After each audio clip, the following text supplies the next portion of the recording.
Opera wine, opera wine, opera wine. Hello people, how are you? I'm fine.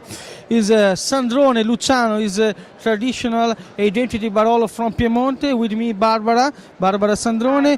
Today is a special taste for Barolo Le Vigne 2003. Barbara, please, can you explain this particular vintage 2003? Why? Why 2003? Simply because, anyway, well, first of all, was a quite challenging vintage anyway because of the heat, but we were able to make an outstanding wine. As part of the vineyards are mostly Monforte, so we're able to maintain the freshness, and this is our expression of a very challenging vintage. Very traditional Barolo Sandrone. It's very nice color, Yeah. nice And nose. And this reflects quite a lot the tradition because it's a really nice blend of 4 pieces of land together. As this is part of the tradition in making Barolo, and 2 pieces of land are in Monforte d'Alba, one in Barolo village and the other one in Novello. So finally then we blend all together.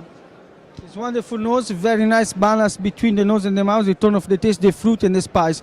Thank you, Barbara. Thank you. Thank you for your emotion and your wine. Thank you. Enjoy. Chin chin. Opera wine, opera wine, opera wine.